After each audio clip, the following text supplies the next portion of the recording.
আসসালামু আলাইকুম। সুপ্রিয় দর্শক, শুভেচ্ছা জানবেন। ইরানের কোটি মানুষের চোখে যে অশ্রু, যে কান্না, তাকে ভুয়া কান্না বলে অভিহিত করেছেন মার্কিন প্রেসিডেন্ট ডোনাল্ড ট্রাম্প। শুনে অবাক লাগছে? আরো যেসব কথা তিনি বলেছেন সেগুলো শুনলে আপনাদের আরো অবাক লাগবে। এই যে ইরানে ৯ দিন ব্যাপী শোক আয়োজন চলছে, ইরান তাদের সাবেক সর্বোচ্চ আধ্যাত্মিক এবং প্রশাসনিক নেতা আয়াতুল্লাহ আলী খামেনিকে বিদায় জানানোর যে প্রস্তুতি, যে আনুষ্ঠানিকতা করছে, তা নিয়ে ব্যাপক কটাক্ষ করছেন মার্কিন প্রেসিডেন্ট ডোনাল্ড ট্রাম্প। এর আগে তিনি বলেছিলেন যে ইরানকে ১ সপ্তাহের ছুটি দিয়েছেন, আর এবারে যেসব কথা বলেছেন সেগুলো আরো ভয়াবহ। সুপ্রিয় দর্শক, কি বলছেন ডোনাল্ড ট্রাম্প? ডোনাল্ড ট্রাম্প বলছেন যে আয়াতুল্লাহ আলী খামেনির জন্য এই যে এত মানুষ কান্না করছে, এই কান্নাগুলো তার কাছে ভুয়া কান্না মনে হয়েছে।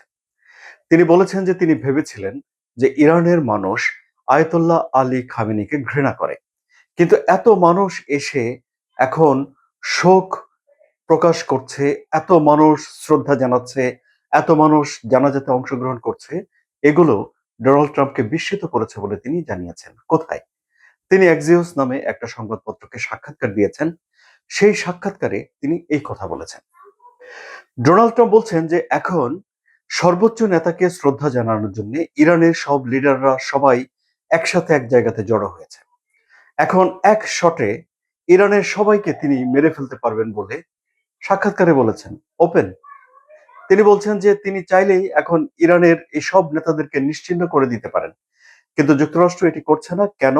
ডোনাল্ড ট্রাম্প বলছেন যে তাহলে সবাইকে নিশ্চিহ্ন করে দিলে কার সঙ্গে তিনি আলাপ আলোচনা করবেন? সুতরাং আলাপ আলোচনা চালিয়ে যাওয়ার জন্য ইরানের নেতাদেরকে তিনি বাঁচিয়ে রেখেছেন বলে সংবাদ মাধ্যমের সঙ্গে সাক্ষাৎকারে ডোনাল্ড ট্রাম্প বলেছেন। এই হলো গিয়ে ইরানের সম্পর্কে মার্কিন প্রেসিডেন্ট ডোনাল্ড ট্রাম্পের সর্বশেষ মনোভাব। এবং তিনি বলছেন যে ১ সপ্তাহের জন্য তিনি ছুটি দিয়েছেন, আগে বলেছিলেন, এখন বলছেন যে তিনি ১ সপ্তাহ ইরানে কোনো রকম আক্রমণ করবেন না এবং ১ সপ্তাহ সময় দিয়েছেন ইরানকে। এরপর আবার ইরানের সঙ্গে তিনি আলোচনায় বসবেন। এটি ডোনাল্ড ট্রাম্পের কথা। ইরান স্বভাবতই ডোনাল্ড ট্রাম্পের এসব কথাগুলোকে ভালোভাবে নেয়নি। ইরানের তরফ থেকে ইরানের আর্মেনিয়াতে যে ইরানের দূতাবাস রয়েছে, সেখান থেকে একটা সামাজিক যোগাযোগ মাধ্যমে বার্তা দেওয়া হয়েছে। সেই বার্তা বলা হয়েছে যে মানুষকে হত্যা করা যায়, কিন্তু তার আদর্শকে হত্যা করা যায় না। তারা বলছে যে যুক্তরাষ্ট্র এবং ইসরায়েল এই ইরানের সাবেক সর্বোচ্চ নেতা আয়াতুল্লাহ আলী খামেনিকে হত্যা করতে পেরেছে, মানে একজন মানুষকে তারা হত্যা করতে পেরেছে।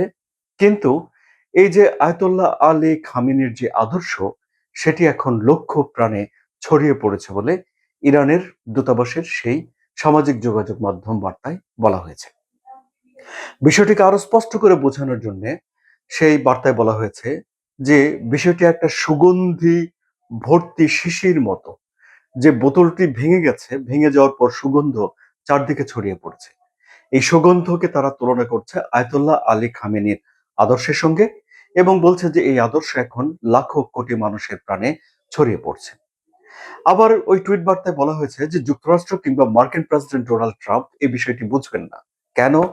কারণ ইরান দাবি করছে যে যুক্তরাষ্ট্রের সভ্যতা নেই, যুক্তরাষ্ট্রের ইতিহাস নেই। ইরানের যেমন সভ্যতা রয়েছে, হাজার হাজার বছরের ইতিহাস রয়েছে, ওরকম যুক্তরাষ্ট্রের নেই বলে ইরান দাবি করছে এবং বলছে যে কারণে এই পুরো বিষয়টি যুক্তরাষ্ট্র বুঝতে পারছে না। যুক্তরাষ্ট্র একটা উৎসবের ভেতর দিয়ে যাচ্ছে, তাদের স্বাধীনতা উদযাপনের ২৫০তম বর্ষপূর্তি, এবং এই উপলক্ষে আয়োজিত অনুষ্ঠান সেখানে কাটছাট করতে হচ্ছে, কারণ প্রকৃতি বিরূপ, ভীষণ গরম, জুতা পায়ে দিয়ে হাঁটতে গেলে সোল গলে যায়, অসংখ্য মানুষকে সরিয়ে নিতে হচ্ছে। অন্যদিকে ইরানে কোটি মানুষ রাস্তায় বের হয়ে যাচ্ছে এবং ৫ কোটি টুকরো রুটি তৈরি করা হয়েছে তাদেরকে খাওয়ানোর জন্য। ব্যাপক ব্যবস্থা নেওয়া হচ্ছে সেখানে।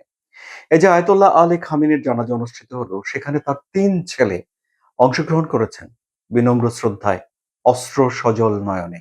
কিন্তু দ্বিতীয় ছেলে আয়াতুল্লাহ মুস্তফা খামেনি অংশগ্রহণ করতে পারেননি। তিনি নিরাপত্তার কারণে জানাজাতে অংশগ্রহণ করেননি, জনসম্মুখে আসেননি বলে ইরানের তরফ থেকে বলা হচ্ছে। ইসরায়েলের প্রতিরক্ষা মন্ত্রী ইসরায়েল কাটস বলেছেন যে নিশানার তালিকায় মোস্তফা খামেনি রয়েছে। অর্থাৎ সুযোগ পেলে ইসরায়েল মোস্তফা খামেনিকে দুনিয়া থেকে সরিয়ে দিতে চায়, এটি তারা প্রকাশ্যে বলে রেখেছে। এখন এই ৯ তারিখে আয়াতুল্লাহ আলী খামেনির দাফন অনুষ্ঠিত হবে এবং এরপর ১১ তারিখেই আবার ইরান এবং ইসরায়েল আলোচনায় বসবে এবং এই বৈঠকটি পাকিস্তানে হতে পারে বলে ধারণা করা হচ্ছে। দেখা যাক সে বৈঠকে কি আলোচনা হয়। আমরা বরং দুই দেশ যে দুই রকম আনুষ্ঠানিকতা করছে, একটা অত্যন্ত আনন্দের, স্বাধীনতার ২৫০তম বর্ষপূর্তি যুক্তরাষ্ট্রে, অপরটা দুঃখের, যুক্তরাষ্ট্র এবং ইসরায়েলের হামলায় ইরান তাদের যে সর্বোচ্চ নেতাকে হারিয়েছে তাকে শেষ বিদায় জানানো। দুই প্রান্তে দুই ধরনের উৎসব নিয়ে এখন আপাতত দুই দেশ মেতে আছে। কি হচ্ছে এসবের বিশ্লেষণ নিয়ে আবারও একটা কন্টেন্ট করব। সেই বিশ্লেষণ, সেই খবরগুলো জানতে চাইলে সাবস্ক্রাইব করে চ্যানেলের সঙ্গে থাকুন। ধন্যবাদ সবাইকে।